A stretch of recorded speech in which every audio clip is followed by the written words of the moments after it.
morning and welcome to The Skinny for Friday, May 16th. I'm Mitch Perry, the senior political reporter for the Florida Phoenix, joined by each and every Friday with my colleague here, Creative Loafing Editor-in-Chief Ray Roa. Good morning, Ray. Good morning, Mitch. How you doing today?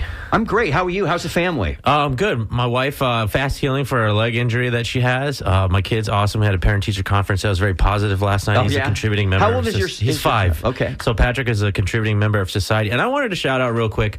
I ended up getting stuck on a call in my car, but I was over at the old Morris Sound in Temple Terrace this morning where they've dedicated a historical marker to the recording studio, which has recorded all kinds of genres, but particularly helped to put death metal on the map. And it was really cool to see everybody from the Tampa Bay History Center out there. Jennifer Dietz from the city was out there.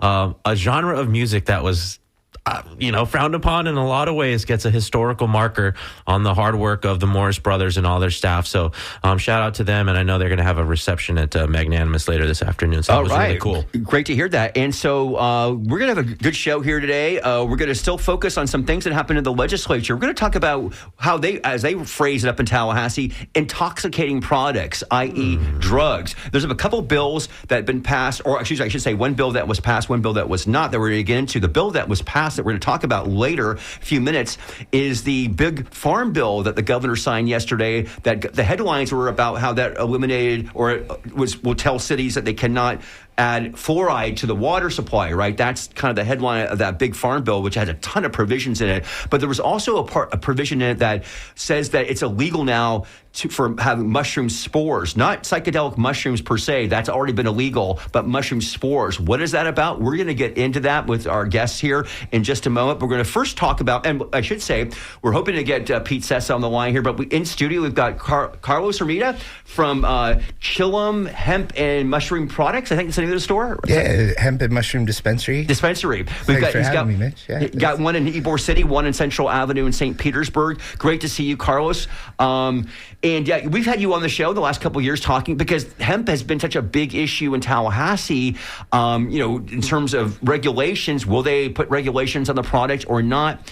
And this year, it looked like, we were saying before we got on the air here that it was going to happen for certain after Governor DeSantis vetoed a bill last year on this, and yet it didn't happen. So we're going to get into that, and hopefully we're going to get another guest on Zoom here in just a minute. So again, and let's talk about this, Ray and Carlos, to tell our listeners, because just let's start from the beginning when it comes to hemp, because it's relatively a new product we're talking about. Hemp was not legal in America until the Farm Bill from 2018.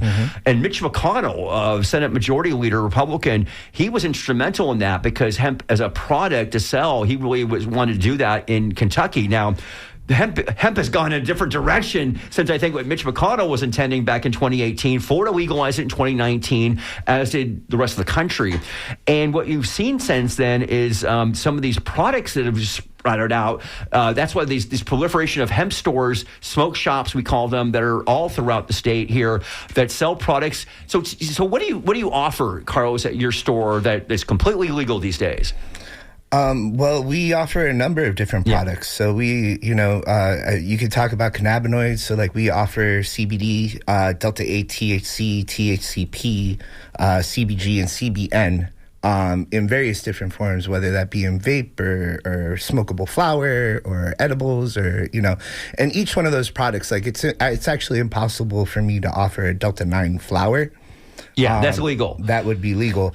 But I can offer Delta-9 edibles. And, I can offer, it all has to do with the ratio. Well, and we should say also, by the way, hemp and cannabis are basically the same plant, but, right, it's technically hemp is considered only 0.3% THC. THC, of course, being the psychoactive element in cannabis. Specifically Delta-9 THC. Thank you for that. Definitely very many different forms. There really is. When you study this, as I have. So that is the difference. And it cannot be more than 0.3. And by the way, we should say, and that was interesting, Well, we'll get into this House discussion because the legislature really tackled this early on. They had a special committee on the very first week of the session this year. House Speaker Daniel Perez said, this is a very interesting, complicated issue. It makes a lot of money in the state of Florida, and yet we want it to be safe. Our number one job of government is public safety, so we don't want people, and we certainly don't want young people, and that is what they did a couple years ago. These products, we should emphasize, just like alcohol in America, in Florida, it's not supposed to be purchased by anybody under the age of 21. Right. And that's important to note. So, because when this discussion happens and people go, well, they're these intoxicating products. Well, it's adults, and it's like people can choose to buy them or not, as long as people are not selling it to underage people to start with. So let's talk about. So anyway, we've talked about, and I'd love to get your people to engage in this conversation. The phone number here at WMNF is 813-239-9663. You can also send us an email at dj@wmnf.org. We know it's Pete. Is Pete going to be calling in here? I shot him a text. Okay. He hasn't answered so back. hopefully we'll hear from Pete because he's an important person to talk about this. But we're so happy to have you here, Carlos. So we talked about how hemp became legalized in 2019, and then things like Delta 8 came out of this and is a very popular product, and states around the country started going, people are getting buzzed off this product that, like, is this okay? Can we do this? And what we've seen basically, and I know this, I talked to somebody from the U.S. Hemp Roundtable a couple of weeks ago, 24 states have put regulations on hemp. Now, a couple of them actually have banned it outright. Only a couple of states have done that. Most have not. They just want to put regulations on it, and half the states haven't done it. And I should say some of these states are red and blue states, so it's not a conservative liberal issue per se. So Florida in 2023 was the first time they go like, hey, we really should look at this. A lot of people are using these products, and some of them, young people are using them, and we got to do something about this. So they had a bill that was Colleen Burton from Polk County, Lakeland Republican. She's been the bill sponsor on this, and she's like one of the big healthcare people in the legislature. So she ran this bill in 2023, and it was very intense. Carlos, we saw you up in Tallahassee debating against the bill and saying that this is going to be really. And why? Let's go back to 23, and why were you against at that time that particular bill? It seemed it was very confusing at the time what was going on. It seemed like there was, and we were able to confirm it later, but it seemed as though that it was more of an attempt to just push us out of the market rather than really protect kids or anything like that. It was kind of like put forward as a way to make. It was put forward like you were talking about earlier. You have to be 21 and up to get it. At that time, there was no restriction. Right. So that was crucial. They did that. Yeah. And that is what they did do in that bill. But early in the process, as they say in Tallahassee, it was going to put milligram restrictions on product servings and products of hemp, and you worried about that because you thought it was going to dilute the product, I guess. And yes, so it would essentially take away most THC products off of the market, which is a big part of our business at this point. And that specific bill in 2023. It really it had the 21 and up section, and then it had the THC restriction section, and I think they just were uneducated. I remember seeing Colleen Burton kind of push the bill forward at one point, and people were giving her all these questions, and she was like, I don't really know. My husband saw this in a gas station once, and I thought it was dangerous. Yeah, tell me something, Carlos. When you were here in 2023, which feels like it wasn't that long ago that you were sitting there, you had talked about you were able to interface a lot with people in Tallahassee and have good, productive conversations leading up to that. As far as this farm bill goes and the restrictions on your industry, did you have the same kind of treatment? Well, I didn't spend a lot of time in Tallahassee this year. I kind of felt that, after what was going on last year, and, I kind of felt like it was like an uphill battle at this point. And we should say, so we were talking about 23 bill, so let's move on. So that bill ultimately did not have any of the restrictions. It had you can't buy it under 21. You can't market it to children, which are really great things. But it did not do any of the things that you were worried about in 23. So the hemp industry got a break, came back last year, and last year And Carlos, you did go up there last year in Tallahassee, and this time they passed a bill. And what happened was there was intense lobbying by the hemp industry, and Governor DeSantis in June of last year vetoed the bill, which was, again, a break for the hemp industry. Well, in 2023, like I said, we were very confused. We really didn't know what was going on. Yeah. Like people were making it seem like there was some sort of like hemp epidemic that like kids were really getting hurt. And, you know, people in the industry really didn't hear about that. You know, no customer was coming back to us complaining that their kids were endangered because they were buying our products. So in 2023, I think like the idea in the industry was really like, we would love to be regulated better, and we'll play ball if there's regulations. Right. So if you want to pass this 21 and up thing, we're all game for that. But don't take us out of the industry. You know, don't take this industry away from us. And the THC thing will definitely take us, you know, kind of hurt a lot of our businesses. And then last year, they do pass the bill, which in 2023, they literally just took out the THC They took it stuff. out, but last year they put it in. And they put it in last year, and they were able to pass where they were able to ban Delta 8 and a number of different Delta 10, THCP, THCO. THCA, is that? THCA, I mean, I believe it was in there as well, but there's a lot of controversy about THCA. This is not a science podcast, believe it or not. But these cannabinoids, they're so okay. Wait, so what was your take by 24 though? And in 2024, the corporate cannabis was definitely loud about being behind the bills. It seemed like, okay, now it's not that they're trying to regulate us; it's a fight between two different. Well, industries. That's okay. Let's get into that because this goes into Governor Ron DeSantis then, and some, you know, ultimately you could say shenanigans, and that is. So what happened, of course, is we also have on the ballot last year Amendment 3 to legalize cannabis. And it's been so interesting to watch this discussion is there is a fight, and there's still a fight going on between the hemp industry and the marijuana industry in the state of Florida.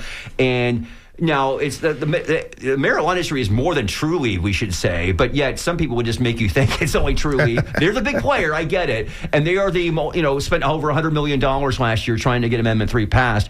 But we saw last year, Carlos, is that many of your colleagues in the hemp industry were so grateful, I guess, to Governor DeSantis for vetoing that bill that they helped him. They raised money. They gave money to the Republican Party of Florida or to different political committees that were fighting against Amendment 3, which, of course, did get 56%, but not the 60% required, so it did not pass. Yeah. So we saw a lot of people in the hemp industry definitely engaged in shooting down that marijuana cannabis amendment. Were you among them? I personally was not. You know, and as you guys know, I've been a cannabis advocate way before the hemp industry came into being. And, you know, like we were talking about before, essentially there's a certain amount of people that get arrested for marijuana consumption. That still Florida. Happens, we should say. It still happens. They make it sound like it doesn't happen anymore. So it seemed almost like there was like a trade-off. Like it was like I could be in business for one more year, or these people can continue to get arrested. And I was like, okay, definitely, you know what, I can figure something else out. You know, like I didn't want to, I wanted to be able to fall asleep at night. But it definitely, I mean, that was what the governor essentially put forward. It was like, okay, I'll veto this bill, but you guys have to put money and advocate against big cannabis. You know? Now, it was never explicitly said that, outright, but obviously that's what they did. Hey, we got a text here. Maybe you can help out here, Carlos. We've got the listener writes, aging members of my family have had success in neurological and tissue damage pain with hemp ointments. Now they're very expensive. Are they currently available under insurance coverage? They're not available under insurance coverage. Yeah, I mean they're not necessarily considered like a medicine. You're right. Yeah, that's the thing. There needs to be an approval by the FDA in order to do that. There's anecdotal evidence, obviously, with a lot of these CBD products that they help out people, wellness products, right? But in terms of like medically actually being shown to do that. Yeah, and I can understand the confusion. Like, essentially, like hemp isn't even really considered like some sort of like nutritional supplement by the FDA or anything like that. But in the state of Florida, when Nikki Fried was running the Department of Agriculture, there were laws that were passed where hemp could be used if you have a certain permit for these ailments. Is that right? Okay. Right. Again, if you're just tuning in right now, it's 11:20 here on The Skinny. Mitch Perry with Ray Roa. Our guest in studio is Carlos Hermida, who runs a couple smoke shops in the Tampa Bay area. We're talking about the hemp bill that, again, did not pass in the 2025 session. We're going to get to that, actually. We're doing the chronology of the last couple of years because it's been really interesting if this is of interest to you, which it is certainly to me as a reporter. I've been able to cover almost every one of these committee meetings the last couple of years and really seen the politics of it. So let's go to 2025. And so...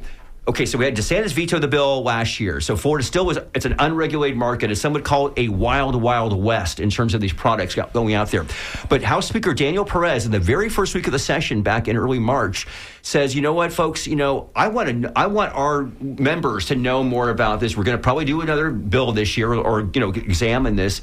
Let's get more educated. And so he held a special, so 3 days, all at 8 o'clock in the morning, by the way, in the very first week of the session, a select group reviewing hemp. And they had experts come in, some people from the agriculture department. They had some farmers, some growers out there. And it was very instructive and informative. And there was two things I remember that I think Michelle Salzman from the Pensacola area was the chair of that committee. And there was two things that came out of it. One is that they need to do something. They wanted to address this issue, again, for public safety purposes. But they also said, we're not going to get rid of this. This is obviously a big industry. Some would say $1 billion industry. Whitney Economics is the study that always comes out that says it's a $10 billion industry. So it's a lot of money here. And it's a small business. You're a small businessman, obviously. Mm-hmm. How are you doing financially back there? I can ask. I mean, we're doing all right. It's not as good as it was, 2-3 years ago. Really? But there's a lot of conservative thought in Tampa Bay now, I think, and it doesn't really lead towards my products. Plus, and I don't want to get into the politics of Ybor City, but one of my stores is in Ybor City, and there's not a lot of business out there right now. That's always sad. That just breaks my heart about Ybor, and Anyway, but okay. So let's focus on this. So a bill came out. Okay, there was two bills: a bill in the House, a bill in the Senate, and they were very different. I think ultimately that's why we did not get a bill passed this year. The disparities were very great. But one of the bills was going to tax hemp for the first time, right. At a 15% excise tax.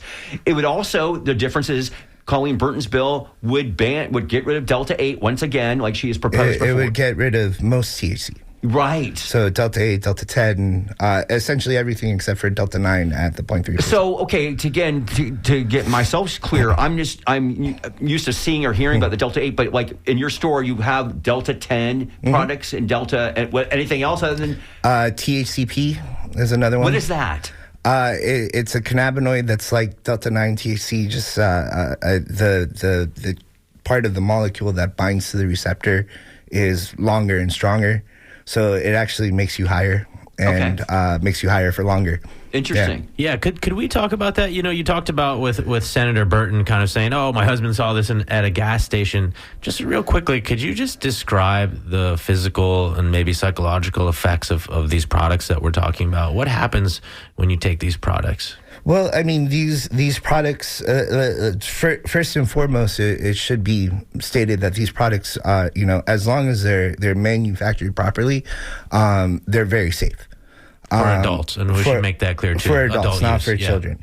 But a lot of the processes that these products go through, I mean, vanilla goes through the same process in order to distill the vanilla.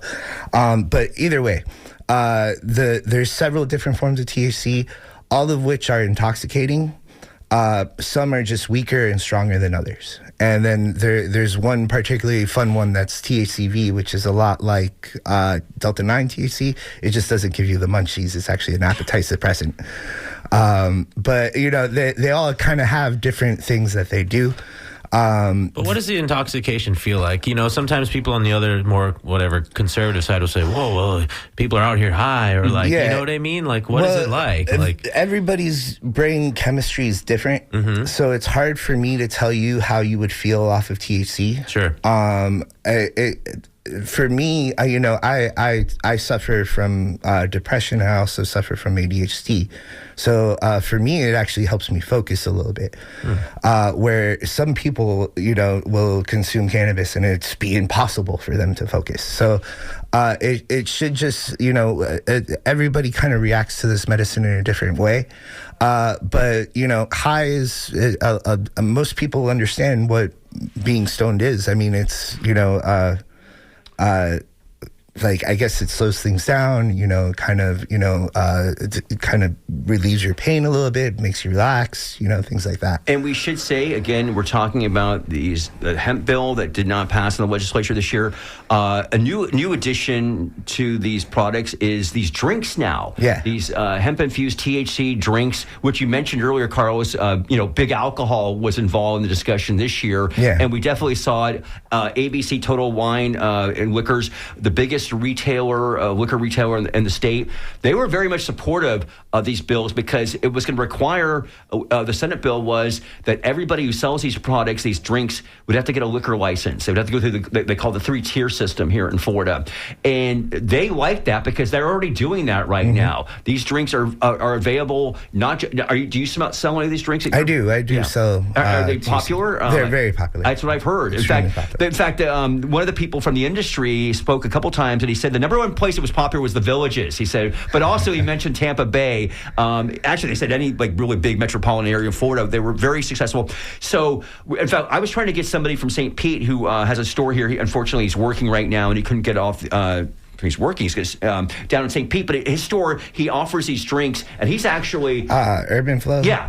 We talk about them, and the owner there. I saw him testify in Tallahassee, and he said, I do not want a liquor license. The last thing I want. He said, I think he might have said himself he had some issues with alcohol previously. That was the last thing he wanted to do. His store was not about that. His products were not about that. It was an antidote to alcohol, if you will. And so, don't put me in that camp. And this is again showing you how vast this issue is, and how to kind of marry all this together in one big beautiful bill, so to speak, was really impossible. And at the end of the day, it didn't happen. Right. So, but like we say about so many bills in Tallahassee, it's going to come back next year. Yeah. And whether it's successful or not, obviously we don't know. I also want to make sure, but we still have you here. And by the way, we do want to get your commentary here. 813 239-9663, and we've got a caller in here who doesn't want to give his name or her name, but we'll bring him or her on the air. Hi, you're on WMNF. Hello, you're on the air. Good morning. Morning. Fred Hearn. Oh, hey, Fred. Oh. Hey, Fred, I was actually told that you weren't going to come, but if you hold, we can come on here. We're finishing up with Carlos right now. I'll hold on. Yeah. Thanks. Okay. So we'll continue here the session. Okay, let's move on, Carlos, to another issue that we did want to talk about, and that is the mushroom spore bill, sure, if you will. Okay, so you're not going to hear about the mushroom spore bill per se, although I wish, definitely if I could do a plug to FloridaPhoenix.com, you can see my story that I published the other day about this. And Carlos, you definitely gave me some quotes of the story, so I want to put that out there. So the big farm bill that was passed yesterday that, again, bans fluoride from the drinking water supply had all these other provisions in it, and it also included provision on banning mushroom spores. What are mushroom spores? Spores are basically reproductive parts of the mushroom that could potentially form like the mycelium that grows in the ground and could fruit another mushroom body. Right. Okay. So they're essential for a mushroom to be grown. Right. And we're talking about psychedelic mushrooms, yes, the mushrooms that are illegal in Florida, but obviously people can find a way to use them. And we should say, obviously, there's a lot of talk, and again, actually we could have Pete on our line here, because talk about, obviously, the what people say are the therapeutic benefits of these psychedelic products have been really growing in recent years in terms of, and in fact, by the way, who was this? Dr. Casey Means is? Dr. Casey Means, she's been nominated to be the next Surgeon General of the United States. And according to the Associated Press, she's talked about the benefits of psychedelics in her new book, Good Energy, which she wrote with her brother Howie Means, who also works in the Donald Trump administration as a health advisor, and who has said he invested in biopharmaceutical companies that specialize in psychedelics. So this has been something that's been going on for years in terms of like serious companies trying to get FDA approval, whether it's also for MDMA or for other psychedelics. Now, we should say the Food and Drug Administration last year declined to approve the use of MDMA as a therapy for PTSD after a panel of advisors found the research was flawed and there were significant risks in using that. So that has not happened yet. But there's been a lot of discussion over the last few years. Johns Hopkins University, I think some of our listeners know about this in terms of the use of psychedelics. So you think it's bad that so this bill provision, this is, I believe, 8 lines in a 111-page bill. It puts this in here. The Department of Agriculture inserted this in here. And actually, I do have. I want to say here. Let me find this. That. So the bill says it's illegal now to transport, import, sell, offer for sale, furnish, or give away spores or mycelium. How do you pronounce it? Mycelium. Mycelium, capable of producing mushrooms or other material which will contain a controlled substance, including psilocybin, during its life cycle. Now, if this bill gets signed, which it was yesterday, an individual found in violation could face a first-degree misdemeanor, which carries a maximum of 1 year in jail and a $1,000 fine. The bill itself, do I have this in here? I think that there is it mentioned, though, that, again, this is legal right now in the United States, the spores. We are now, I believe, the 3rd state that has banned this. Idaho and Georgia, I believe, have done that here. Why is this a bad thing in your opinion? Well, I mean, I think it's a reaction to something that stores like mine are doing. I would sell the mycelium in a liquid culture, and we would also sell grow kits and whatnot at our store. If somebody were to buy psilocybin mycelium from us, I would have them sign a paper saying that they had no intention to grow it, that their intention was only to study it. But I think the Florida government's trying to stop people from, buying a grow kit and growing psilocybin at home. Yeah, we should. Go on, but there, like we were talking about, for your article. I mean, this is Florida.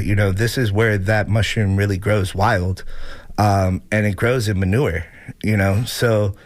It's this bill at the same time. It's trying to stop me from selling a product, but it's also making like wild manure illegal. So yeah, who's going to pick all this stuff out there? So I mean, I don't think the 7 lines in the Farm Bill that makes psilocybin mycelium spores illegal was really well thought out by the legislator. But I mean, it certainly wasn't debated at all. Yeah, it wasn't talked about at all. Never. I think you're really the only like real media attention behind it. Other than like maybe a few blogs. It just wasn't thought out at all. Like it just was like, these guys are selling mycelium in their stores. We got to stop them.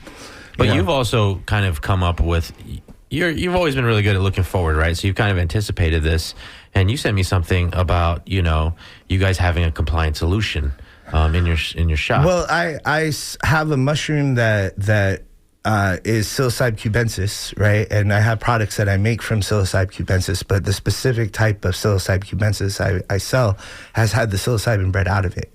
So it's actually a new, if you're, a new form of this cubensis mushroom, magic mushroom that has nothing illegal in it whatsoever. So when we make a concentrate, that concentrate itself has what's called non-detectable tryptamines in it, right? And it's just like it's psilocybin. To break it down, psilocybin is a tryptamine, LSD is a tryptamine, DMT is a tryptamine. Also, dopamine and serotonin are tryptamines. These are natural. These are natural. And did you have somebody at the Department of Agriculture come to your store at one point to inspect what you were selling? Well, that's where the confusion is. I got in trouble for selling a mushroom years ago called Amanita muscaria. And the Department of Agriculture came and put a huge stop sale, thousands of dollars worth of product that were my Amanita muscaria products. Again, if you're just tuning in, you're listening here to The Skinny here on WMNF 88.5 FM, 1135. Mitch Perry with Ray Rowe. In our last few minutes talking to Dr. He's a doctor of sorts. Carlos. Carlos Ramita. He sounds like a doctor sometimes when really, he comes we're getting on so here. into the science here of who sell as a couple hemp dispensaries in Tampa and St. Petersburg. Just a few more minutes with you, Carlos, before we're going to move on, right? I think we're going to move on here. Yep. Okay, great. So again, mushroom spores now illegal, so we're giving you a public service if you thought about this. Now, you talked about, Carlos, that you grew up in Davie, South Florida. Is that correct? I grew up in South Broward. I grew up in Pembroke Pines, but that's right by Broward Davie. County. Yeah. Great part of the state. And you used to go pick these, and you were living in Davie. Yeah, when I was a teenager, we would go out into cow fields and in the middle of the night and, go look for manure pies, I guess you'd call them.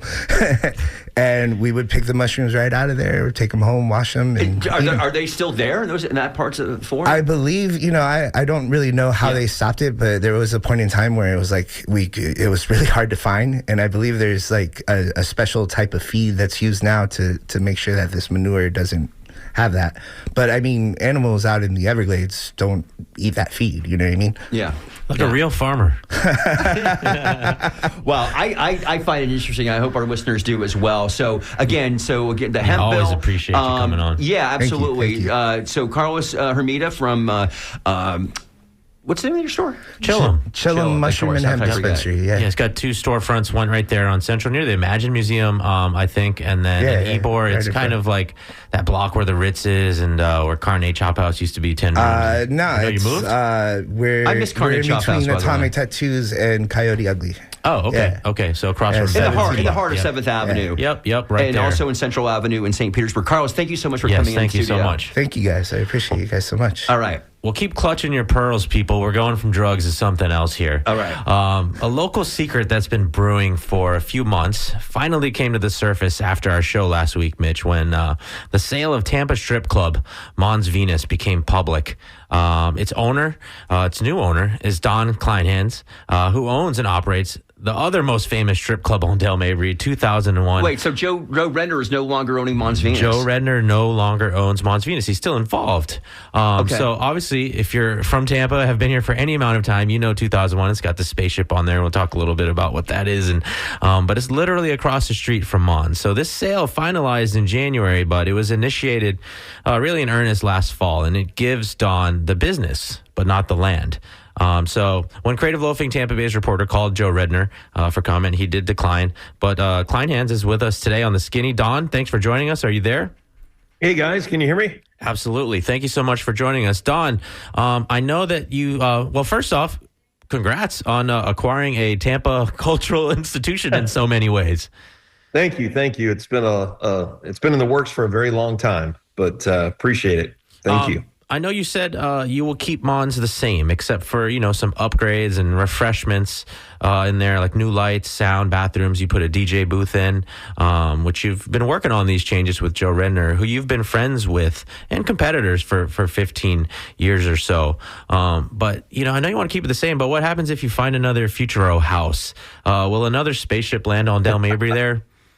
It's very interesting. There's a few available right now around the world, and people contact us to see if we'll buy them. And unfortunately, fortunately, I believe that the Futuro on top of the Odyssey will be the only one that'll ever be in Tampa. Okay. I was at a John Mayer concert once, and that was his banter about Tampa, him driving in, and he remembers not the only one. Thing. Okay. Yeah. Right. Yeah, it's insane. And then last little thing, what's happening to the jukebox that was inside of Mons Venus? I think you had mentioned is the only strip club still operating off of a jukebox.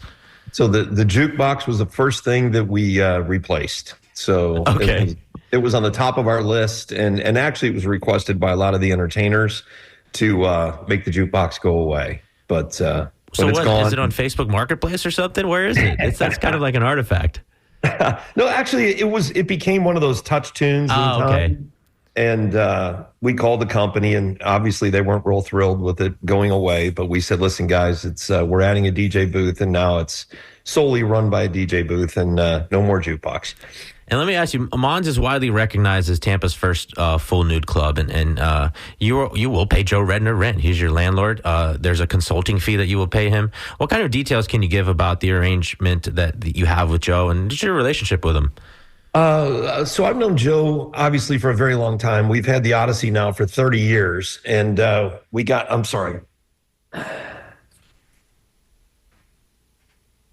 Odyssey in 1995, and we obviously knew Joe then.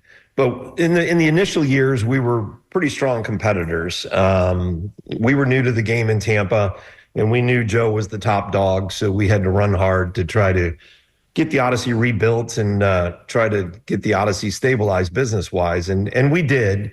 And it was very interesting, the relationship, because once we became very aggressive at the Odyssey and we became a strong player in the market, Joe is a very unique guy. He, instead of being upset really about that, he was really happy about that. And we became very close friends. And I've always really highly respected Joe, and I really appreciate what he's done for our industry. And I really firmly believe without Joe, we wouldn't have had the success that we've had at the Odyssey for the long run that we've had, because you got to really give him credit for the battles that he's always fought. And he's always been the guy that's been out in front, up against the city, up against the police, against city council, and against the state. And he's really respected and admired in our industry nationwide for being so solid in those battles. But anyway, as we progressed and the success continued at the Odyssey, the Odyssey and the Mons Venus worked together. And it's more and more over the last 15 years, realizing that the better both clubs were, the more people we would bring to Dale Mabry in the Dale Mabry Strip area. And of course, Joe's, gotten a little bit older. He's had the place since 82 when he opened. And I'm not a young man by any means, but I'm a little bit younger than Joe. So we had talked over the years, and I said, hey, if the opportunity ever comes about, I'm not pushing. I'm not that kind of guy. I said, I'd really love to have the Mons. And about the end of last year, he called me and he said, I think this is, it'd be about time. Let's just start kicking it around.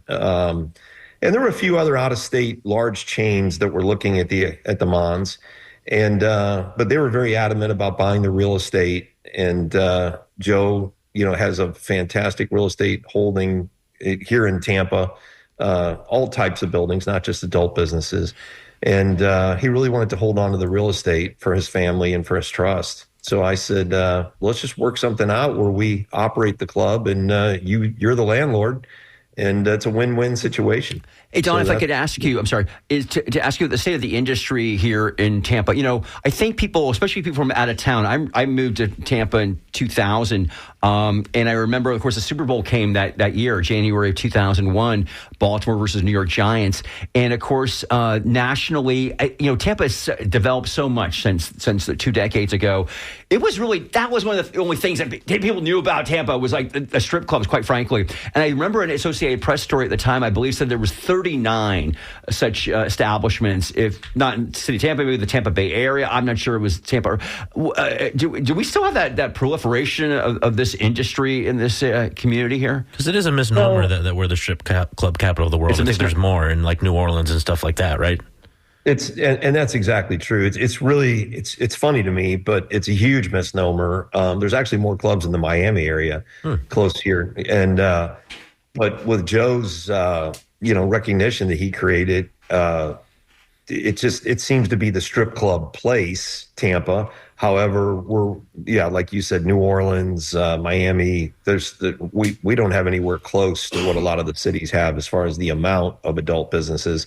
And unfortunately, when a lot of the media doesn't count like that, they count all types of adult businesses, not just the strip clubs. Mm-hmm.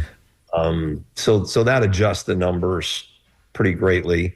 It was unfortunate what you mentioned, back in 2001. I remember that quite vividly. It was really the NFL that really had the hard on against the adult businesses. And when the Super Bowl comes to town, it's a lot of people don't realize the NFL actually acquires, I guess the right word would, maybe the best word would say, are the rights to the surrounding area of the stadium, not just the stadium. And I believe it's about 2 miles. When it was in Tampa, they had the rights to control what was going on all the way down to just a little bit north of 275 on Dale Mabry. And of course, that included us inside that radius. So the NFL was really pushing hard, the city council and the city mayor at that time, to really put pressure on the clubs. And Bob Buckhorn was part of that. And by the way, if you're just joining us, the voice you're hearing belongs to Don Kleinhans. He's the owner of Tampa Strip Club 2001 Odyssey, which just purchased its neighbor, Mons Venus. You can call us here, 813-239-9663. Irene will get you in the queue. You can also text 813-433-0885 or email dj@wmnf.org. Don, you're talking about your admiration for Joe and who he is from a public-facing place. You know, he's advocated for homegrown marijuana. He's pushed back against that 6-foot rule that you're alluding to, which banned adult entertainers from working within 6 feet of a customer. In 2001, you guys are talking about this. Hillsborough County judge said that law was overbroad, unconstitutional. He threw out cases against 38 customers. Bob Buckhorn, he was a city councilman at the time, and he was pretty gung-ho about getting that 6-foot ordinance passed back then. I think he's since kind of backed off, but his name is coming up again as folks start talking about Tampa's 2027 mayoral election. So, according to the Supreme Court, nude dancing, when performed with an audience, and relating to eroticism and spectators, it's an extension and should trigger a First Amendment review. How worried are you about people coming for strip clubs again? And how much do you view what the dancers do as a First Club Amendment thing or a First Amendment issue? It's obviously always a worry in the back of our mind. It's a worry nationwide, especially with the new political forces that are in place and all the right-wing religious groups that really have that are the big funders behind a lot of the hard right-wingers. It's a constant struggle, and it's a struggle that we deal with. I'm on the ACE board, which is the Adult Club Executives Board nationwide. There's 12 of us for our industry, and it's a nonstop battle. It just continues, and people want to, force their religious opinions and religious beliefs on others and their moral positions on others. And I'm just the kind of guy that believes that, we all have a right to our own, moral opinions, our own religious beliefs, choose or not to choose. And I think with the adult businesses, the reality is we've been in business legally operating since 1970. And the Mons has been legally operating since 1982. And if you choose to go into the business, that's up to you. And if you choose not to, that's also up to you. And I respect other people's opinions and their beliefs. In reference to Buckhorn, it's very interesting. I think Bob, at the time in 2001, was being used by city council and by the mayor and the city attorney. I don't think Bob himself is a bad guy, and I don't think the way it was presented in the media really was 100% Bob's position or Bob's thoughts. Full circle, Bob Buckhorn actually helped us with Riveters next to the Odyssey. We had tried with the old political group that was in place, the Good Old Boy Network in Tampa. We had tried for probably about 12 years to put a sports bar in next to the Odyssey. And we were always shut down by that. And of all people, it was Bob Buckhorn that put in a good word for us and said, hey, it's an empty building. It's been sitting on Dale Mabry. And he agreed and actually recommended that would be a good spot for a sports bar. And so I don't think Bob himself is a terrible person in that regard of what people recall from 2001. It is so fascinating because, going back, we're going to get nostalgic here to that time, 2019, 1999. When I was, Ray, being, the first discussions with WMNF to move to Tampa from San Francisco, I went on the Tampa Tribune website, like, what's even the stories going on in Tampa? And I read about this, 8-hour, 9-hour, 10-hour hearing at the Tampa Convention Center about the 6-foot rule. Yeah. It was like, this is what goes on down in Tampa? Like, this is the biggest story? I don't know about this place. In so many ways, Tampa politics is still kind of wild like that. Well, I don't think we're ever going to do that again, but. Right. No, but I'll share with you. So we were gonna have that city council meeting, and it was gonna be a big one. And buses started to show up in front of the city chambers, and they decided for the next meeting we'd actually hold it at the convention center. And it was the first time they've ever had to hold a city council meeting at the convention center. And Joe is Joe, and it's one of the reasons I love him, and it's one of the reasons sometimes he just drives me crazy. So we sat. Joe and I and our attorneys sat with Jimmy Palermo, the city attorney at the time, Dick Greco, the mayor, and we sat and we worked things out. And I remember quite vividly, it was about 7-8 hour meeting with these attorneys all day because of what I was paying per hour to the lawyers. And Joe, being Joe, left the meeting, drove straight back to the Mons, and he put on the reader board in front of the Mons that Jimmy Palermo had no balls and that he had to enforce his ordinance. And it literally blew my mind. I stood across the street at the Odyssey staring at that reader board saying, Joe, man, come on. Yeah, there were some iconic signs on that marquee. I remember one where he called out Dick Greco. It says, Dick Greco, enforce your ban. Don, you talked a little bit about, the conservative viewpoints, and obviously at Tampa, at the convention center, though, they were all on display. If you read the stories from there, all the comments and stuff. In 2012, you were speaking about a strip club's nonpartisan appeal. You told the New York Times that, quote, business was rollicking when the Promise Keepers, a male evangelical group, was in town. They came in wearing their badges and everything. Does the appeal of strip clubs still blur all those same partisan and even cultural lines? Well, yes, it's a very I don't know. It's really hard to talk about. Our clientele. People ask, like, what is your clientele? The clientele is a mix. I mean, it's of course liberals, Republicans, Democrats. Some of the most conservative people I thought were super conservatives in Tampa end up being, VIP customers. It's a difficult situation to try to. You can't really pinpoint or define a specific type of individual that's the patron. That specific situation with those Promise Keepers, we went into full panic mode. They were at Raymond James Stadium, and it was a massive group. And the first night they were in town, they literally walked into the Odyssey, about 5 or 6 of them with their lanyards on.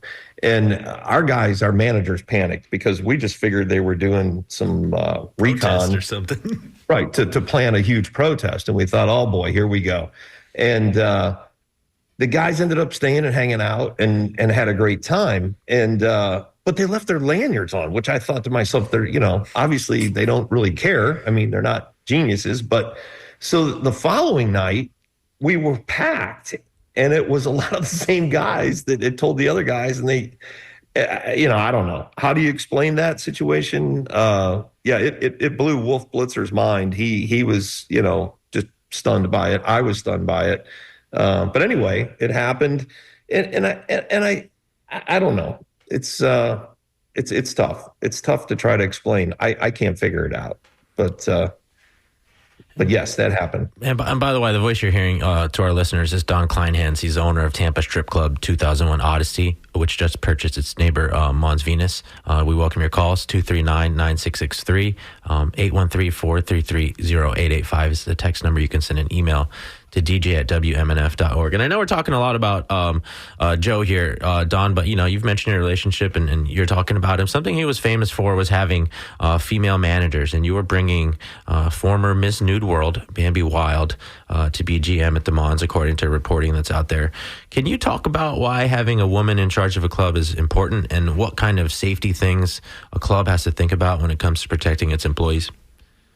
Well, I think what happens more and more in our industry that the entertainers prefer to have female management. And if you think about it, it makes a lot of sense. They don't want a guy in there running the place, telling everybody what to do. And we've had some female managers at the Odyssey over the years. One particular woman's been there now probably 16, 17 years. And she's fantastic and just relates well with the entertainers, but also relates well with the patrons. And when we obviously knew that Joe has always had female management since the 80s. And Bambi, actually, her name's Emily, but Bambi Wild was a feature entertainer after she was Miss Nude World. And she'd always said to us that, hey, if there's ever an opportunity in management, obviously they can't be feature entertainers forever, that she'd be interested. And it just so happened when this came about back in October, we contacted Bambi and we said her and her husband had moved closer to the area. And we said, hey, this opportunity's, possibly on the table. Would you be interested in being the GM? And she was very appreciative, very thankful. And I got to tell you, she's been there since January 1st now for us, and she's doing a phenomenal job. So the other part of it is the female management can help the entertainers to create performances.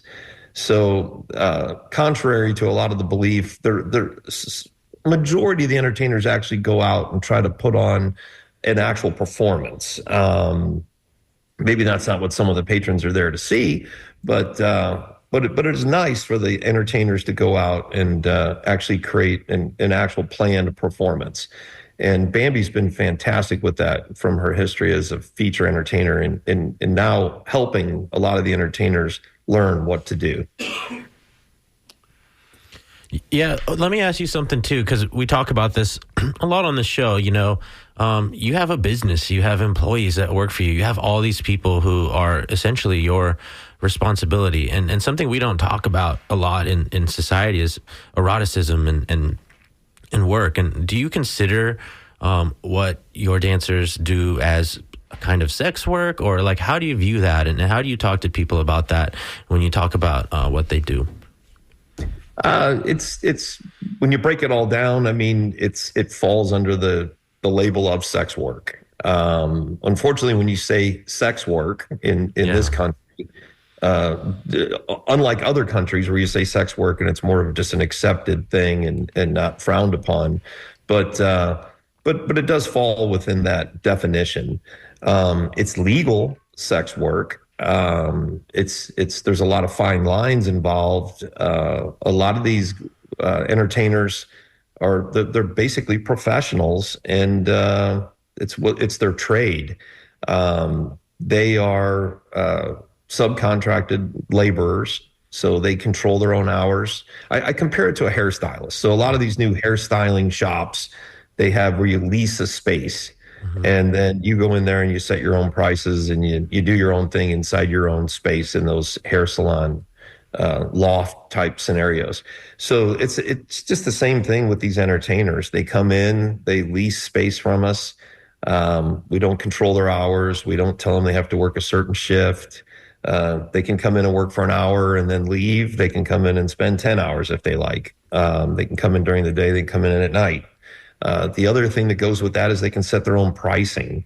So they are truly in business for themselves. And they can pretty much decide to wear whatever they'd like to wear and, do whatever performance they'd like to do. So yeah, it's an industry within our industry. And right now there's over 300 entertainers on the lease. Wow. Paperwork at the Odyssey, and there's about 180 on the paperwork at the Mons. So they're basically tenants. They pay us rent, and they go in there and they run their business. Man, what do they say in politics, Mitch? Jobs, jobs, jobs. Something like that. A lot of people working there. Don, with the last 30 seconds here, what do you see for the future of these two clubs being next to each other, and what do you hope they say about Tampa? It's a high wire balancing act. We hope not to cannibalize business from the Odyssey to send to the Mons, because obviously we don't want to shoot ourselves in the foot. But we really would like to invite everybody to see what we call the new Mons, which is updated, modernized, all new everything, sound, lighting, interior, and of course the DJ at it. And we've also done some stuff to the exterior. So it's basically just a refresh on the world famous Mons Venus. Right on. And apparently the bathroom doors have stalls on them now, which I had no clue about. But Don Kleinhans, thank you so much for joining us. Owner of Tampa Strip Club 2001 Odyssey, just purchased Mons Venus. Thank you for your time today, Don. Thank you, guys. All right. And we should say, Ray, you're not going to be here next week, but 2 weeks from today, we're going to have our next fundraising drive. Right. It's kind of coming around quick, and but I'm told the goals aren't as formidable, but we hit our goal. So grateful for that last time around. And of course, in the time where looks like the Corporation for Public Broadcasting is going to be torn apart here, that's that's government funding for places like WMNF. So more than ever, we hope our listeners can come through here. And we'll have Max Frost with us. Maxwell Frost, on the Congressman, will be live show during that special show in a couple weeks. Look forward to hearing that. Yeah, really an extension of what we're really grateful to do here every week. Carlos Ermita on the top of the show, thank you for joining us to talk about really important stuff that affects all of our listeners. On behalf of myself, Ray Roa, Mitch Perry with the Florida Phoenix. He's got his good clothes on. I think he's going to do some serious reporting Tiger Bay after this. Skip Sassy on the boards for us this afternoon. Irene Matthews, thank you so much for running the phones for us. Joellen Schilke, the hostess who loves you absolutely the most, is in Studio One throwing heart signs. She has Art in Your Ear up next for you. Thank you so much for supporting WMNF Tampa. Keep listening. Have a great weekend. And just be good.